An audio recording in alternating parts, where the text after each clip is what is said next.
All right. I know that Keontae, we're limited like 6 people on the screen, so I'm going to just mute myself out and let him come back on, okay? Because this is really for anybody who is transitioning. Sounds good.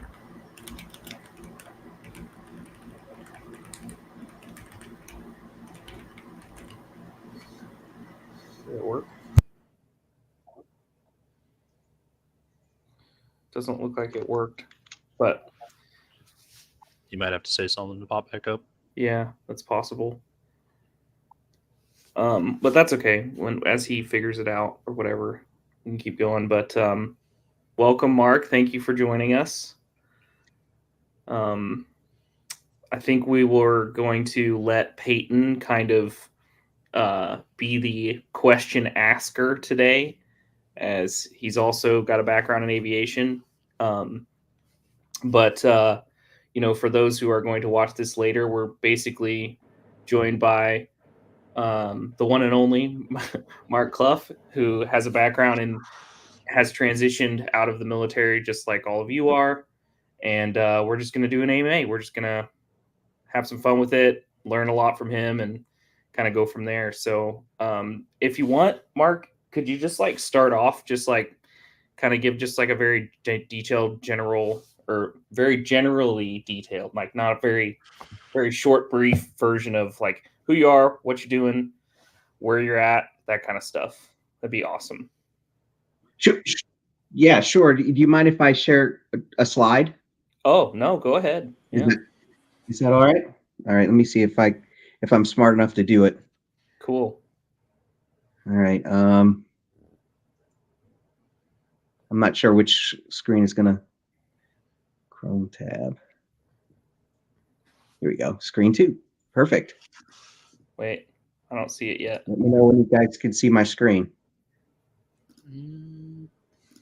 Something's happening. Can I click on this? Or oh, there we go. Can you guys see that? Yeah, there it is. That works. All right. So this is kind of like me in a kind of a nutshell. Oh, nice. So it's very brief. Doesn't spend a lot of time. If I got one box for my 14 years in the Army. I started off as enlisted, was a medic, 91 Alpha at first. I don't know what it's called nowadays, but then went to school and became an aviator, and I was in aviation for a while as a Kiowa warrior. And right after my company command, I left the Army and joined what I call a family business, which is General Electric. I'm third generation GE, so a lot of loyalty with my family. So there's been a lot of decisions that I made to stay with General Electric, and thankfully GE is such a broad company, or has been such a broad company. There's so many different opportunities for growth there. So I spent about 4 years in design and process engineering in Schenectady, New York. And then from there, I was promoted up to run a couple of different plants. The first one in Ohio, a small manufacturing facility, and then a larger facility in Dallas. Spent about 6 years altogether there.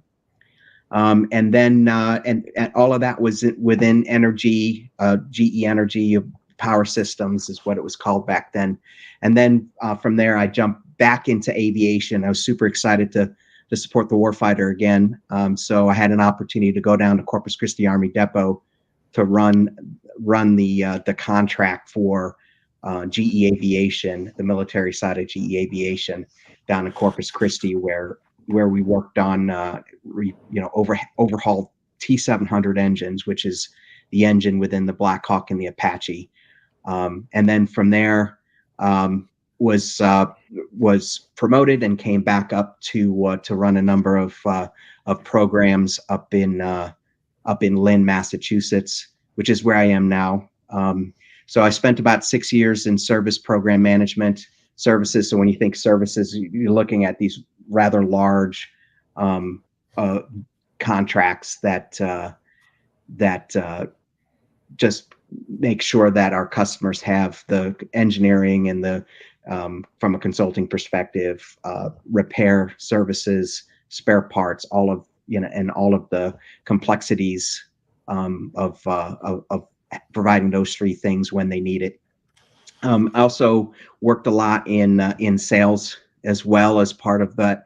A part of that, I did a bubble assignment on the program that replaces the T700, the engine that replaces the T700, which is called T901, which is provides a warfighter 50% more power, 25% better fuel efficiency in our helicopter. So that we ended up winning that program, and so we should start seeing those engines out in the fleet here in the next 10 years. And then from there, I was promoted up to run services for our naval aviators engines, so F414, F404, and then also J85, TF34, which are smaller engines for trainers, and then the A10 as well. And then from there, I actually made a huge jump over to GE Digital, which is the green box at top on the top. And I spent about 2.5 years there growing a service solution, or excuse me, a enterprise software solution. Basically, I took my brain out and stuck it in software. And so we developed that use case supporting military aviation. And then I just jumped back. Once I was completed with that, I just jumped back into GE Aerospace, and now, which isn't in this slide, now I'm responsible for growing international services in Asia Pacific and Americas. So that's me in a nutshell. So my career. Back to you, Greg.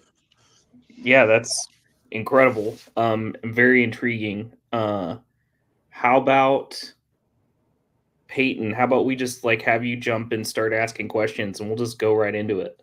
You got it, boss. Sweet. Sir, first question. What inspired you to pursue a career in General Electric, and what advice would you give to someone looking to join General Electric? So like I said before, GE's been in the family for 80 years. So, my grandfather retired from GE as a tool and die maker. My father retired from GE as a machinist. And, I just wanted to join the family business. GE is an incredible company. It was the thing that appealed to me is, number one, the brand. Everybody knows what General Electric was. You know how it is today.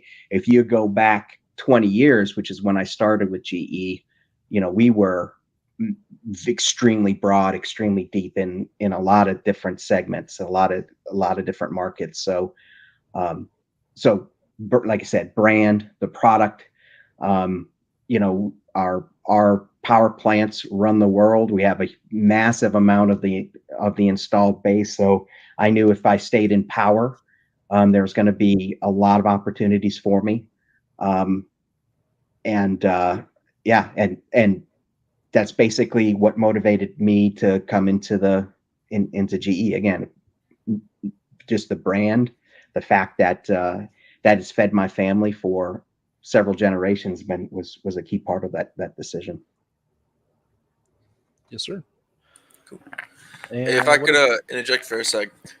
So we like to do these AMAs. They're very useful for anyone trying to make this transition into cybersecurity. And what's really good about this AMA with you, Mark, is that you're kind of an AMA for people who are coming out from the aviation kind of side of things, because you have experience with that. Payne, do you mind giving Mark just a brief intro just to yourself? Because Payne here is aviation getting out, and this is going to be very beneficial to him. And I'd like to just have in the back of our heads to see how we can give Payne some specifics as far as advice for the transition coming from aviation. Absolutely. So, sir, I am currently stationed in Fort Drum. I am with 310 GSAB. I am with the medevac. So I work closely with the medics, but I am not a medic myself. I am a crew chief and aircraft maintainer.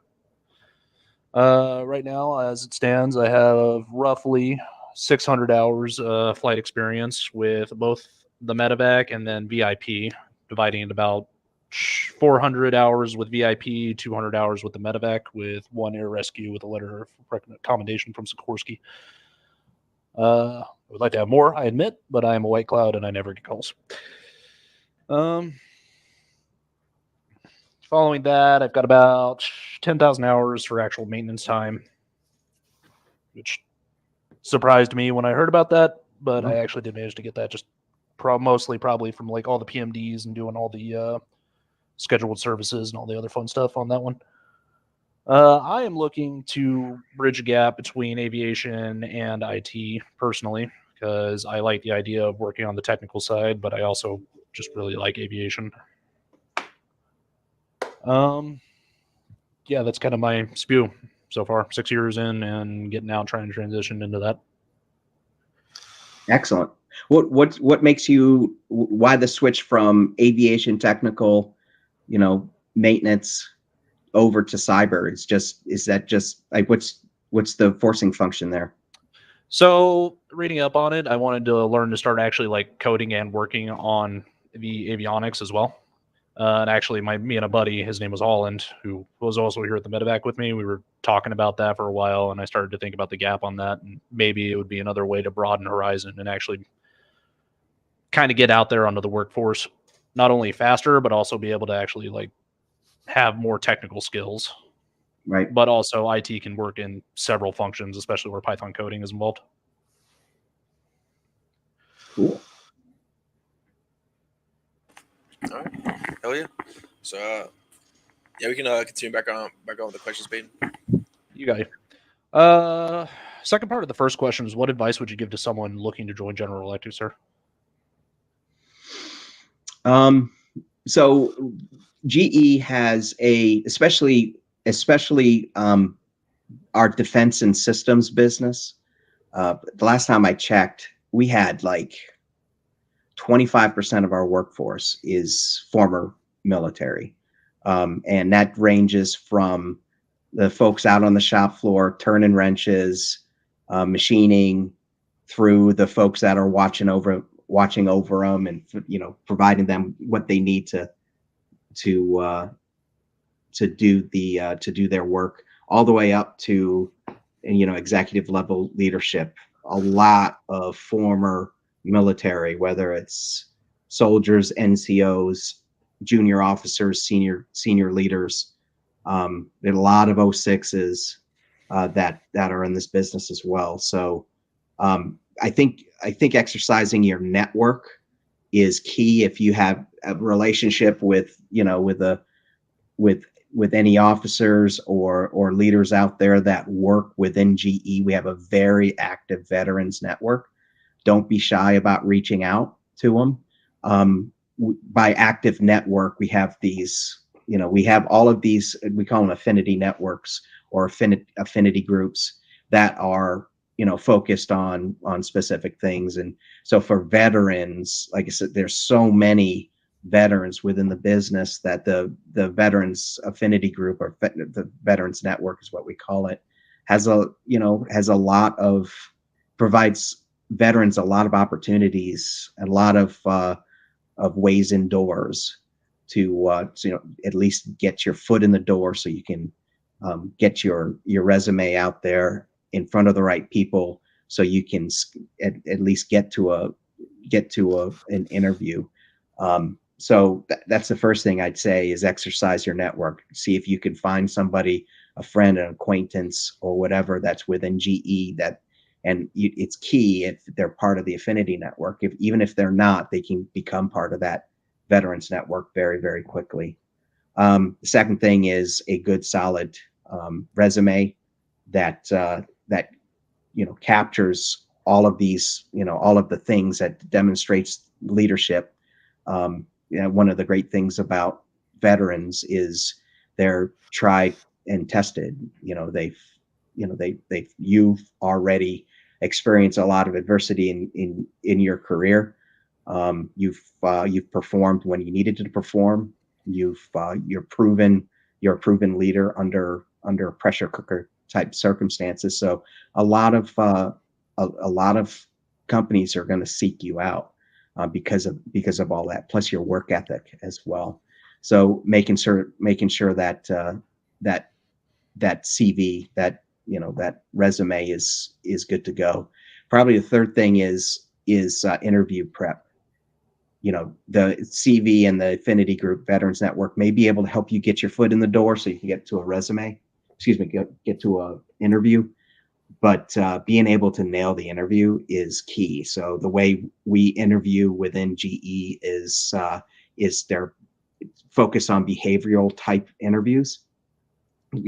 How you respond in certain circumstances. Obviously, if you're like, just a go-getter, but you don't get along with anybody. It's great that you're a go-getter, but once you get within GE, you realize that it's extremely collaborative type environment. It's not a rigid hierarchy like you would see in the military, but it's more of a matrix type organization where a lot of times in order to be successful, you have to be able to pull in a number of different people with a number of different backgrounds and a number of different skill sets. So, being able to tell that story and examples of how you've been able to, even though whether it's an E3, E4, E5, E6, being able to lean on relationships, lean on those soft skills versus falling back on hierarchy. Those are the types of skills that you can talk about, and then that gets you points during the interview. That gets you hopefully a job. Gets you successfully through the interview. So those are, I think, if I were to say three things, those are probably the three things that I would tell you to focus on. Does that make sense, Peyton? Yes, it does, sir. All right. Awesome. Next question. How can someone with little to no experience in engineering or technology get started? Well, that's a great question. So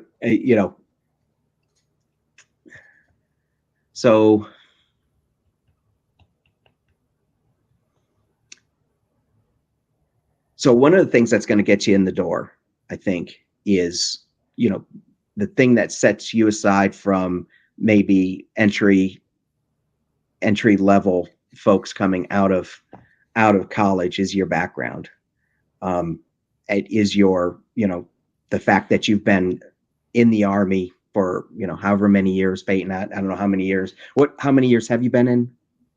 6 years, sir. 6 years. And what rank are you? Currently corporal. Corporal, outstanding. So corporal, right? It's a perfect example. Leadership, instead of specialist, you're a leader. So that's the big difference, because companies aren't necessarily looking for one-trick ponies, if that makes sense. They're looking for people with depth. They're looking for people that can lead projects, that help lead projects, that drive the ball down the field. Lean is a big thing as well. When I came into GE back in 2001, I wanted to join the family business, so I went out and started reading books, and From the Gut from Jack Welch. I wouldn't recommend that one because the Jack Welch culture is gone, but it used to be pretty thick. But one of the cultures that being driven right now here in GE is having a lean mindset. So take a look at lean books and determine how you can use your skill set to drive a lean mindset Peyton, I'm sorry, I guess I'm assuming, does everybody understand when I say lean mindset? Do you understand what that means? Not off the top of my head, but I am taking notes, so I'll be able to reference those and find stuff. Are you talking about the project management framework? Lean, like It's Lean yeah, Six Sigma? it's when you do your research, take a look at flight deck for GE flight deck. Larry Culp, who's our CEO, talks a lot about that. That goes a long way, right? Showing buy-in that flight deck is a good approach, but lean is based on a Toyota production system. Toyota production system, ironically based on Henry Ford's production system, that we kind of exported to Japan after World War II to help them recover, and then we re-imported the same tool set, same mindset from Toyota. I don't know, probably about 15 years ago, and then Larry Culp, who's the CEO for GE Aviation or GE Aerospace now, has just completely embraced that. So having the ability to talk lean is really good. Having lean terminology sprinkled throughout your resume is really good, but being able to actually talk about it, would give you a leg up as well. So again, demonstrated leadership, a lean mindset, maybe a demonstrated lean mindset, how you've driven process improvement in the Army, how you do things. It doesn't matter how small or how big, just the mindset that's important. And those two things would bolster up your technical chops. If you want to get into coding, then that's great.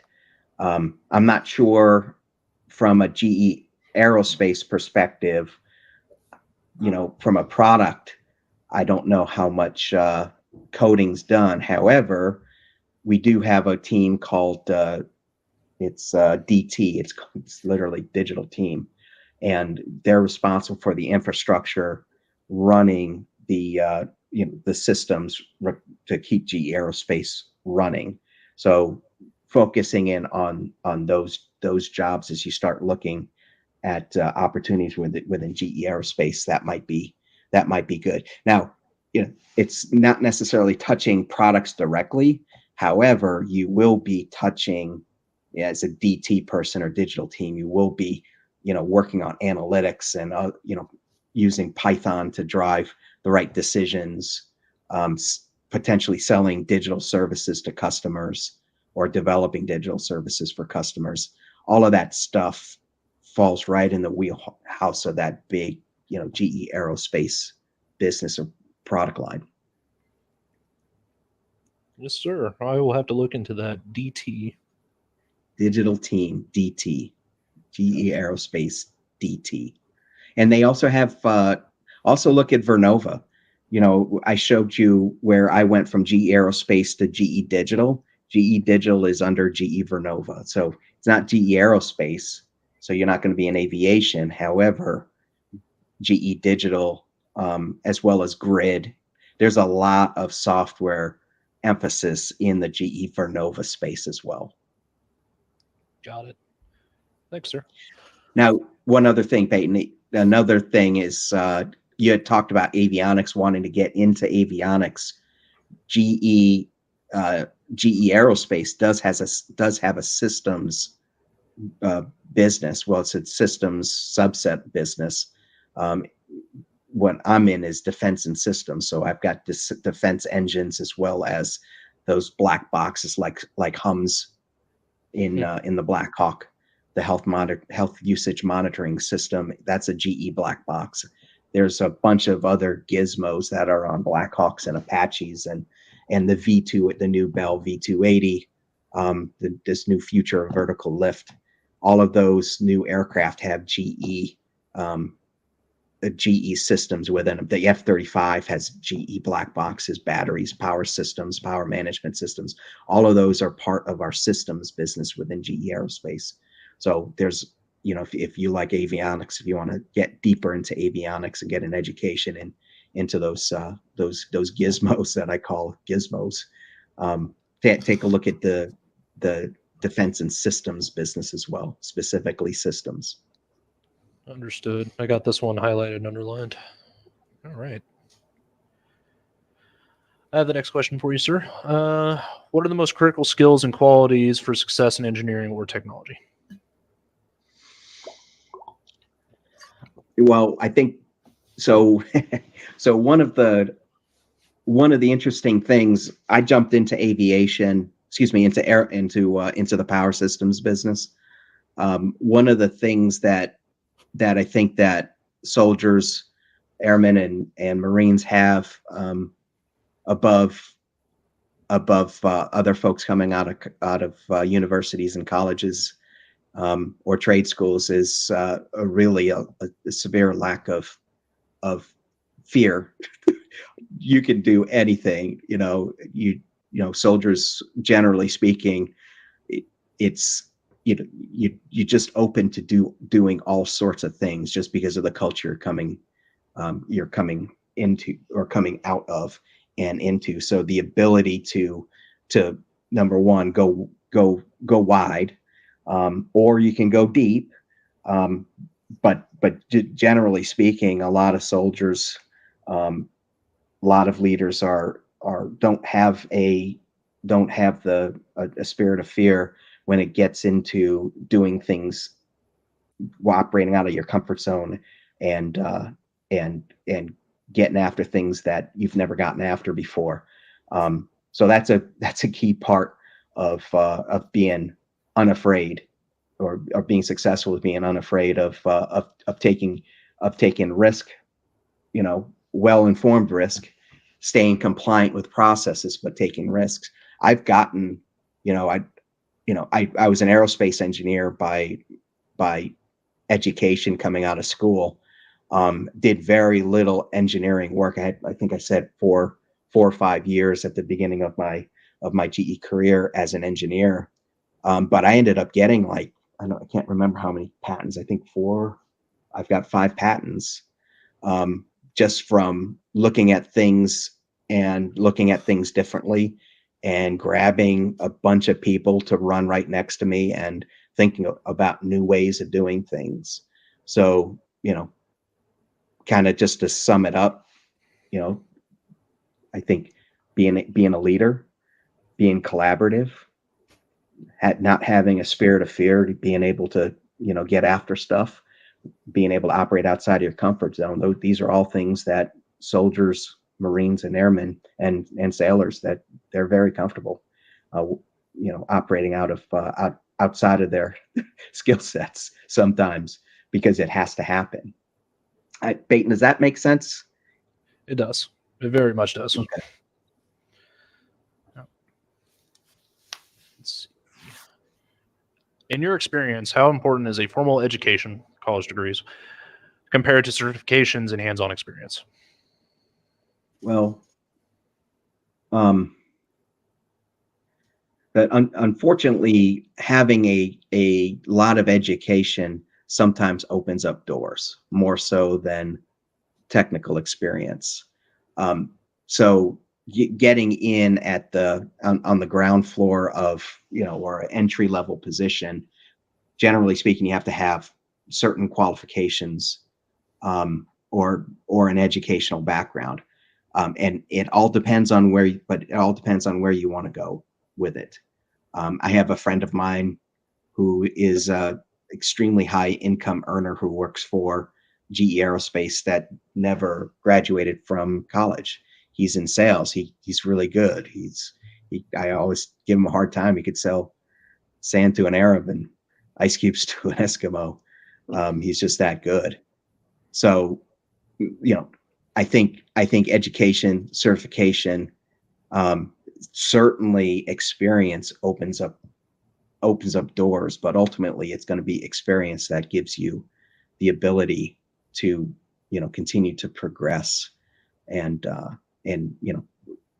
work your way up from role to role to role. And along with all the other stuff I talked about, not having a spirit of fear, ownership, accountability, hold yourself accountable. I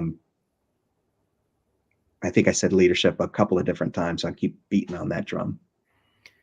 So that said, so there's other jobs that will require specific certifications that sometimes the companies will pay for. Like our field service reps will go out to customer sites and they will consult with customers. They're not turning wrenches or anything, but they're gonna sit there or stand there over the shoulder of these maintainers and saying, "Hey, do this, do that, do this, or don't do this, don't do that," or go talk to our customers, operators, leadership, and saying, and tell them the best way to sustain their fleet of engines. Those folks have A&Ps. So, but that's an example of where the company will help you get that A&P in order to be successful within that position. Mark, would you say that going back to what you're saying about the lean mentality, like would you say that there's like a way to kind of like prove that you have that mentality with like certifications or anything? Or is it more just like understanding the philosophy? Yeah, certainly. If you have I wouldn't run out and necessarily, unless you're going to be specifically a Microsoft help desk guy, I wouldn't go out and get the Microsoft certification because that's everybody knows how to use Microsoft with varying degrees of expertise. However, if there's project management certification, which is that's difficult to get, and you should brag about that. What was Greg? What certification? Oh, lean. If you've gone to the lean there's certainly lean institutes out there. That's not as critical, at least within GE, because it's kind of like going to the range. Sometimes the hardest folks to train are the folks that think they know how to shoot because they've been shooting all their lives and they've got all these bad habits. So some companies will accept those things. Certainly the U.S. government, if you go after USG jobs, they will definitely, embrace having certifications. But companies like GE, it's good, 2 thumbs up, right? But they're not afraid to train you in their specific lean culture as well. Greg, does that answer your question? Yeah, no, that's great. I feel like I told you 2 things. Yeah, it matters, but no, it doesn't matter. That's the nuance that is important, because with the way things are right now, it's so hard to get an entry level job, and so like being able to distinguish, so it's useful, but it's not everything, and combining these things is kind of seeming to be the way that most people will have success. And it's good. Yeah, it's good. And even if it is just from a GE perspective, that's still a huge company that's, relevant in the workspace.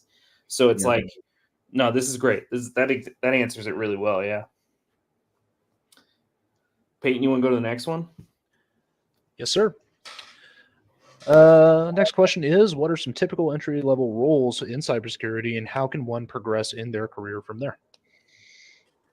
Or maybe, boy, I wish I knew more about cybersecurity, man. Yeah. It sounds like, I'm not sure if it. So you had said that you wanted to code. So cybersecurity is definitely an area that companies need help with. I am not a cybersecurity guru by any stretch of the imagination, Peyton.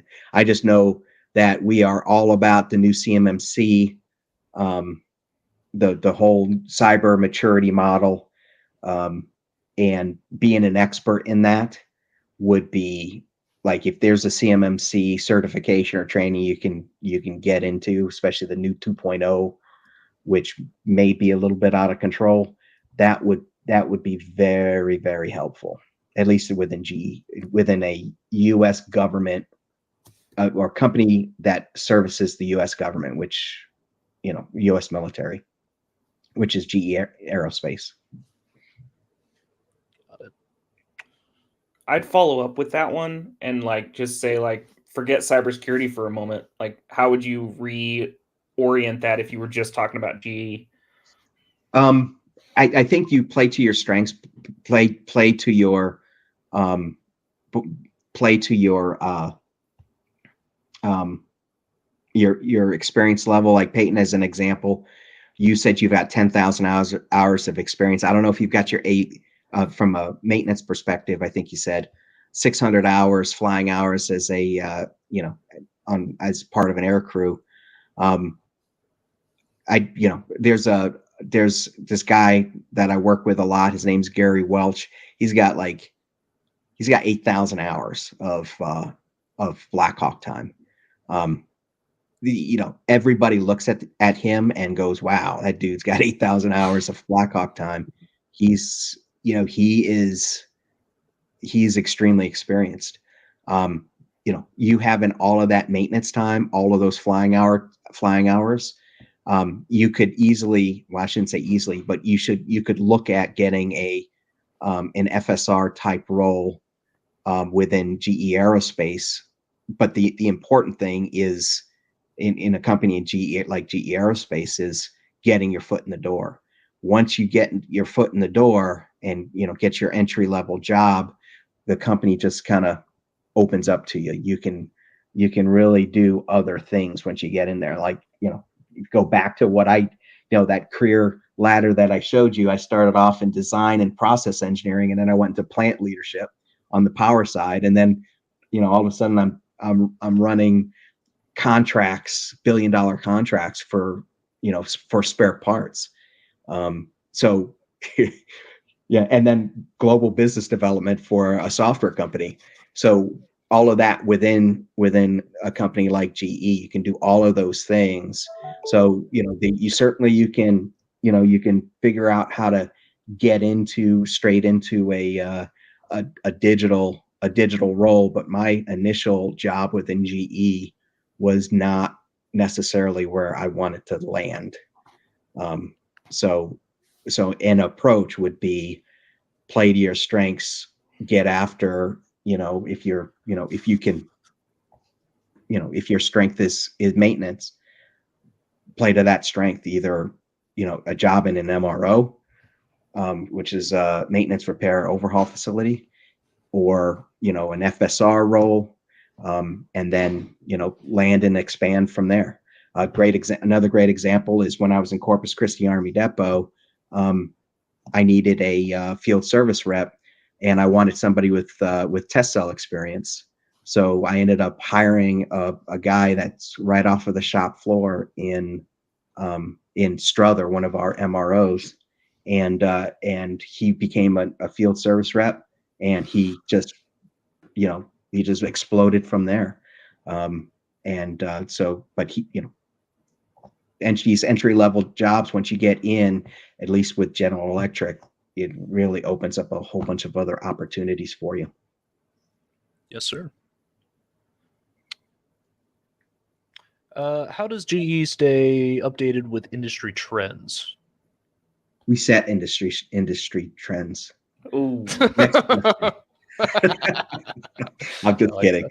No, I'm totally kidding, man. So, there's I kind of say that we actually in Power, we actually used to write the EMPIS manual, which is the materials manual. We used to lead IEEE, which is the international electrical standards.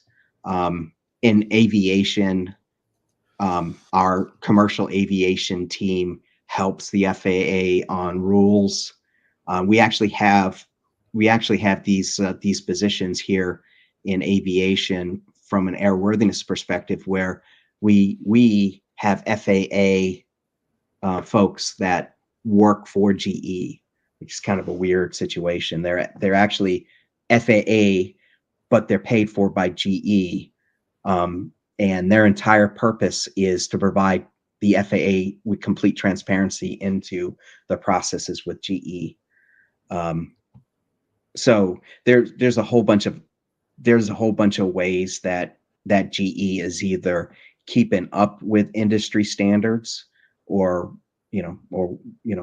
or whatever, or actually help set industry standards through some of our thought leadership. Certainly, the GRC Global Research Center is part of that as well. Individually, continuing, continued education, staying on top of what's happening in Washington, D.C. as it impacts the company, what's happening within the industry, when I have nothing to do with the Paris Air Show, but you better believe I know what's happening in the, when it was going, or Farnborough, because that's a significant portion of the company. We get a lot of technology flowing down from the commercial side. We do some pushing on technology to the commercial side, but for the majority of it, we're actually developing new technologies on the commercial side, and again, setting or helping set industry standards, industry trends. I assume a I don't lot know of if that that answers your question, Peyton. I assume a lot of that goes into research and development of the new tech, as well as just reporting and what you do. Yeah, a lot of it. Yeah, absolutely. Okay. Let's see.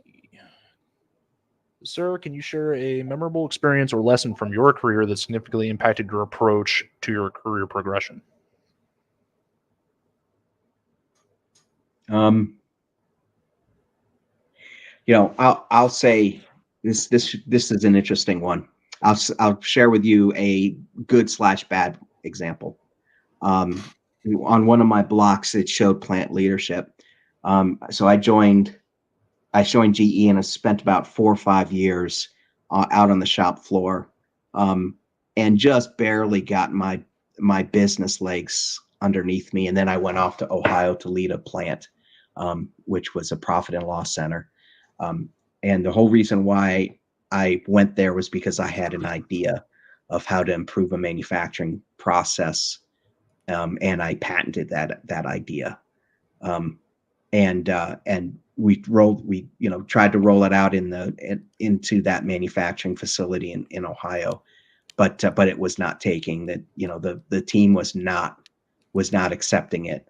And so they literally, the business wasn't doing well, and they literally pushed me down there, sent me there to turn the business around, which was what a great opportunity. But I've got like 5 years of experience within GE. I could just barely spell GE. It was a represented shop, and I went in there and I just ripped their old processes out, and through sheer will push the new processes in, and it worked for, like, I'd say 6-9 months, and then things started to fly apart. So probably, and this completely changed the approach on how I problem solve, because a mentor of mine always said, you can go fast alone, or go fast alone, or you can go together and make that difference last. I butchered what he says, but the basic principle is, you can be a flash in the pan all by yourself, or you pull a team together and go together, and that difference, or that change that you're sponsoring or driving or leading, is going to last much longer, and you get much better recognition. You get much. It's always better to do things together, and I learned that the hard way in Ohio. After 6 to 9 months of hardworking, 14-hour days, the team was at wit's end. Hey, the process was working, but they weren't bought in. They didn't understand a lot of it, and so the team, like I said, the process started to kind of like fall apart after 6 to 9 months. Team came back to me and said, "Hey, Mark, how about let's pull this new process offline, and for 6 months, and let's improve it, and let's change it a little bit." And and I said, okay, let's do it. And so it was a step back, but only for 6 months. And then when we stepped forward again, the process was so much better, way better. It ended up being smoother. It ended up being, it was just better because it wasn't just my idea. Now it became the entire team's idea. And where I had gaps, where I had areas where I could definitely improve, these guys had the experience and the depth needed to improve that process even more. And in the end, the team bought in, and we did some pretty amazing things for the next year and a half to 2 years. As a matter of fact, for the next 5 years, because, now, and since everybody was together, it was everybody's idea. All the improvements were in. When I left, I handed it off to the next manager, and who worked for me at the time, and he took it to the next level, and he just continued to improve and improve. So the great thing was I got a promotion, coming in here. I had a vision and I executed on the vision. Bad thing is that I did not bring a team around me to make sure that it was the best idea and the best execution. So that was a bad thing. The good thing is I recognized I sucked, and I said, okay, let's take another shot at this and bring everybody else together again and make this even better. Does that answer your question, Peyton? Yes, Does that make sense? Yeah. Basically rely on your teammates and remain fluid in the situation. Be willing to take some and know what you don't know. Well, know that you don't know what you don't know. Right. And have humility about it. You don't know everything. So you surround yourself with the best people, kind of like a lieutenant, a good lieutenant or a good captain listens to their NCOs, listens to their platoon sergeants and their squad leaders. Bad lieutenants, bad commanders don't listen to their first sergeant. They don't listen to their lieutenants, or excuse me, they don't listen to their NCOs. That's the difference. Yes, sir. Are there any specific industries or sectors? This is another cybersecurity question. I apologize. Are there any specific industries or sectors within cybersecurity that are particularly promising future job opportunities? Trying to think of a way to apply that to GE. Sorry. No, it's CMMC. So we have, our systems, our IT systems have to comply with the newest cyber maturity models. So absolutely, yeah, CMMC is huge, and that's just in the US. There's a whole ISO certification. There's a whole ISO standard coming down for cybersecurity maturity models. So yes, cyber is extremely. It's right now. It's kind of like a black box. There's not a lot of folks that truly understand it. You can, if you do a Google search and start looking at CMMC conferences, you'll see a lot of conferences where people are going to these conferences because they don't understand the new standards, the new 2.0 standards that are coming out of the federal government. And if you're GE Aerospace and one entire business segment is defense and systems, we deal with the U.S. government, and we have to comply with CMMC. So for cybersecurity, you'd highly recommend looking into CMMC and starting 2.0 and starting to understand that heavily. Yep. So understand those emerging standards. I don't think it's actually in place right now. I think they've opened it up for industry to comment on it. The different levels you'll see once you start getting into it. What they're saying makes sense, but it's going to take a lot of time for industry to update their policies and their systems. And also I would recommend also looking at ISO, the emerging standards coming out of ISO as well. And maybe even going to, if you're able to go to a conference or two. Understood. Hopefully there's one near Enterprise, Alabama. Probably not. Maybe Atlanta. Maybe that's where I would expect it to be. Yeah, maybe Houston. It's kind of close. I do have family in Houston. There you go. What advice do you have for managing work-life balance, especially in a field known for high-stress situations? No lunch. Work harder. Next question. The Just meetings will kidding. continue until morale improves. Yeah, that's right. Yeah, that's right. Meetings will continue until morale increases. So, you know, so that's going to be a problem for you because you're not used to it, right? I think soldiers struggle with this more so than others because you've always thought mission first. So you don't, if you've got an aircraft down and it's the end of the quarter, commander needs that aircraft back up. You're gonna work to get that aircraft back up. Period. You're not even gonna think twice about missing dinner, or you got to go fly goggles. You're not even thinking about work-life balance when you're flying goggles, or on mission cycle. If you're up at Fort Drum and part of the 18th Airborne Corps, you're in mission cycle, so you're hitting it hard, not even thinking twice about it. So you're going to struggle with it.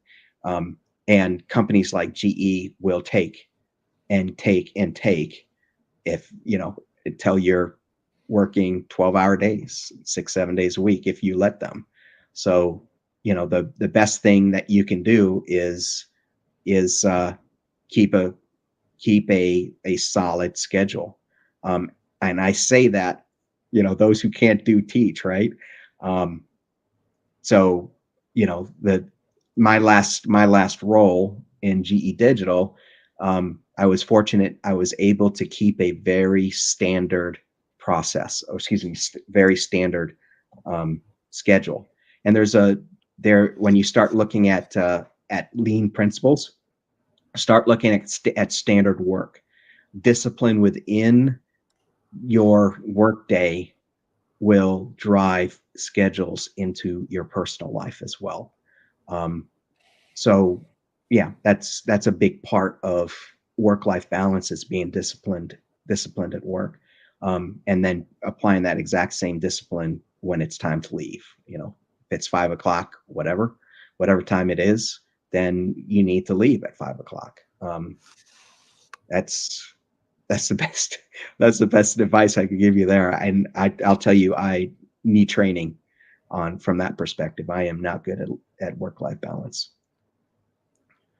So basically, be better at managing your own time, but also managing time while at work. Just a good work-life time frame. Yes, absolutely. Be disciplined about your time and your individual op tempo. Take a look at standard work. And if you can apply standard work at work, then that's going to allow you to leave at a consistent time every day. And then of course, take your vacation. So, if it's 2 weeks, take your 2 weeks. Most of the time, vacation doesn't carry over in the commercial world. So sick days carry over, vacation may or may not. So take your vacation days too. Yeah, and most don't companies feel guilty about it. that is something I struggle with. Most companies actually lose it, not quarterly, but by the end of the fourth quarter, don't they? It's a lot of companies too. I'd hate to say most, because I've only experienced really one. And with GE, I never kept track of my vacation. Like I said, I suck at the work-life balance. So I would take 2 weeks of a year, Christmas, and another week before, and that didn't matter if I had 3 or 4 weeks. I would still only take 2 weeks. So don't do what I did. Do as I say, not as I do. Yes, sir. And one other thing that industry has now that's very well accepted is paternity leave. So I've had plenty of folks that have left for, I can't remember, 6 weeks or something like that. So they can imprint on their kids. I wholly support that. That is the way to go. I wish we had paternity leave when I was when my boys were born. Let's see. The next question is, how does your experience in aviation, well, we know how to translate GE. Someone wanted to know how your experience in aviation translates to IT. Well, I think, so so what I did, there was, we had something called contract margin reviews. So basically, if you could think of an extended warranty on on your car. You at the very beginning, you pay, $5,000. I don't know what it is, $3,000 for an extended warranty. And that extended, in order for the Ford Motor Company or whatever to calculate, that they want to sell that extended warranty for $3,000, they had to model the reliability of all of the systems covered by that extended warranty. And then once that's modeled, they have to understand what the cost is that comes along with that. And then from there, they decide, what do I want to charge for that? What's the market level price? What are people willing to pay?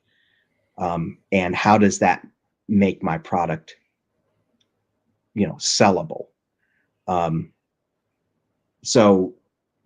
So think of that, only, add like 100 zeros or a bunch of zeros to the back of that. And that's basically my job.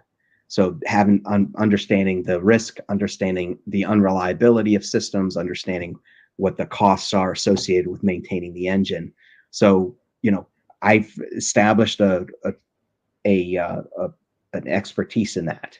And that expertise requires a lot of work, a lot of analysis. So what I did was, when I went over to GE Digital, I took my brain and put it in an enterprise software solution that makes those decisions and evaluates those systems, and basically does that job for me. And then I sold that solution. So customers or, people like me can use that solution and reduce the amount of work. So, there's other examples where people really struggled with updating manuals. So they led these things called bubble assignments to actually automate this process. So I'm working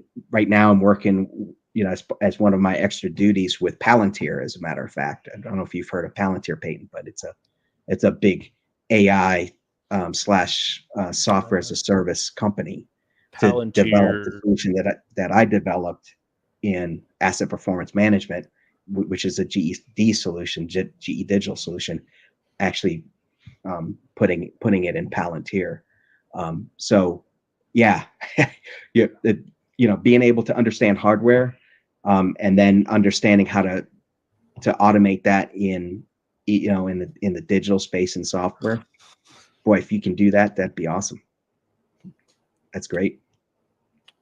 Palantir was the Israeli-based one, yeah. What's that? Palantir was the Israeli-based software, wasn't it? No. Palantir is definitely U.S. based. Okay. So yeah. Take a look at that. But that's the nice thing about joining a company like GE is they have their own software development digital team, have their own software development team, their own analytics team, data scientists, and yeah, they don't have to necessarily rely on other enterprise solutions. They could just develop their own solution or partner with a company like Palantir or GE Digital to develop a solution based on the expertise of some of their subject matter experts. Yes, sir. All right. I have some reading to do on the Palantir stuff now. Yeah. Yeah, exactly. Yeah, take a look at Palantir. I'll tell you what, that company is up and coming too. So take a look at that company. Keep track of it. Yes, sir. Let's see. For someone just beginning their experience in IT and transitioning from aviation, what would you recommend focus on to raise experience and education levels first and foremost? Well, school and training is definitely key, especially if you don't have a formal education um, in software development or in IT. Getting certifications for as required to make yourself qualified for different roles. And what I said I think before applies is get your foot in the door, and then you just land and expand from there. I came in as a process engineer / design engineer, and 5 years later I'm running plants and P&Ls in power, and then 6 years later I'm running $1 billion contracts for the U.S. Army. Like, you can jump, you can always play to your strengths. And so if that means coming in and doing something maybe a little bit different until you can build your expertise and then shift over, that's one way of doing it.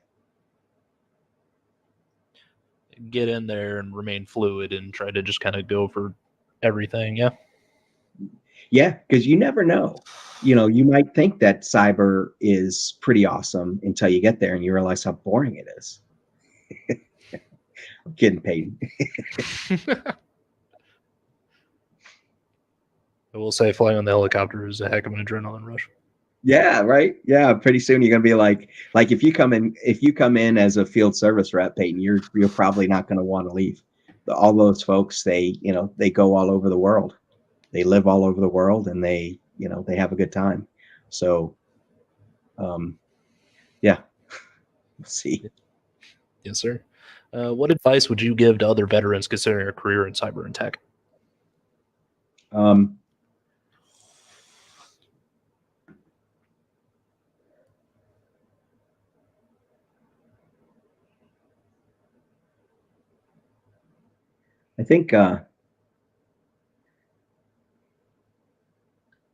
I think basically what you just said, Peyton, is about right. Is stay fluid. Like, be, if you want to go into, like you had said, you're specifically targeting GE Aerospace.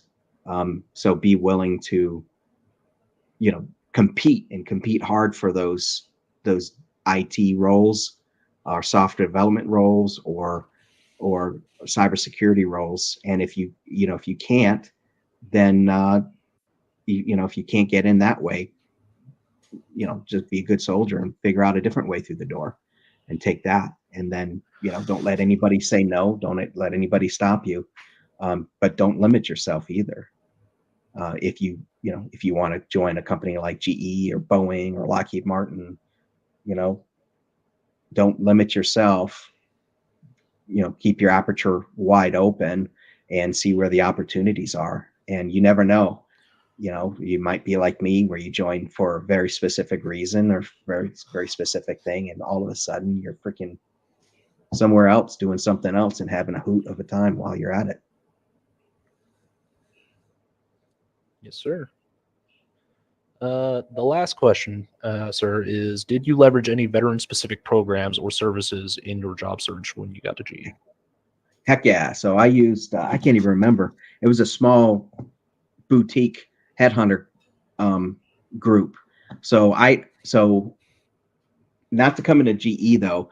When I left the Army, it was like, I can't remember the name of the company now. But I initially joined. It didn't show up in my ladder, but initially joined Sprint on our leadership program. I wasn't able to get directly into GE right away, but once I because there just wasn't the right opening, so I went to work for Sprint I kept my eye on GE until something that was appropriate for me opened up, and that's when I posted for that role. So yeah, I used a headhunter coming over from the Army into Sprint, but then I was a direct hire from Sprint into GE. And GE has their own. GE doesn't really work with headhunters. They have their own. They have their own process way of doing things and bringing talent in. So, yeah, I don't know if that answers your question, Peyton. So the goal would be to look into some of these headhunter groups through veteran assistance programs. Yeah. I would definitely look at them because, I certainly continue to work with GE, but you have to be aware what you're signing up for with these headhunter groups. Some of them are, they basically, it's kind of like a realtor. If you're engaged with a realtor and go find your own house, you still have to pay your realtor the finder fee, whether they found it or not. Same thing with a headhunter. If you work with a headhunter, recognize that GE probably, one of the first questions they're going to ask you probably on their application is, are you working with a headhunter? And if you are, then that might preclude you from working for GE because they won't want to pay the headhunter fees, the finder's fees. They would rather go out and look for their own folks. So you have to just be careful. Some companies are like GE. They won't work with a headhunter because of the cost, the expense. Got it. So it's good to keep in mind that a headhunter might actually cause you to not get a job. Yes. It certainly opens up, like I said, the aperture. Like when I described that, it opens up more opportunities, and ultimately, that's probably, you should probably, it's always better to have more opportunities to win than less opportunities to win. So I would recommend still working with a headhunter, but either be careful of what you sign up for, or if you truly want to go after GE, then don't or a company that won't work with a headhunter, go direct to GE's website, their hiring websites. Understood, sir. Dimitri, that is the last question we have on the AMA, Doc.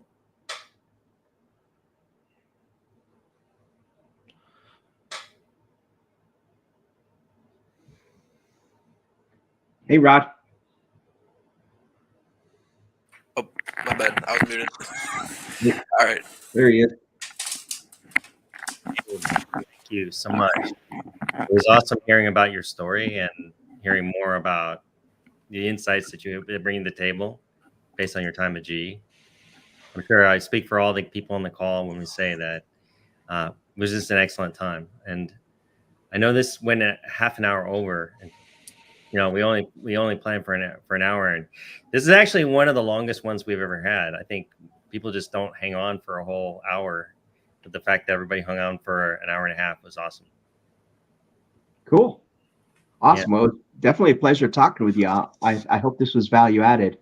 And I'm on LinkedIn. If you guys need anything from me, I'm all about trying to get troops into GE, right? Because ultimately they're the best kind of folks. So anything I can do to help. Oh, yeah. All right. Well, thank you, everyone. Have a great holiday weekend. Mark, take care, and hope to kind of owe you a beer. Hopefully at some point we'll get together.